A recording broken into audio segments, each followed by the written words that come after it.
The following message is transmitted at the request of the California Emergency Management.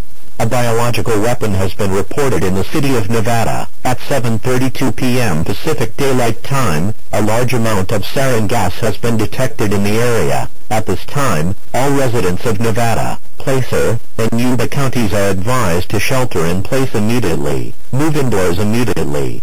Close all windows and doors. Turn off all ventilation such as heating and air conditioning units. And seal all cracks with tape or wet towels. Please remain in your homes, and do not attempt evacuation.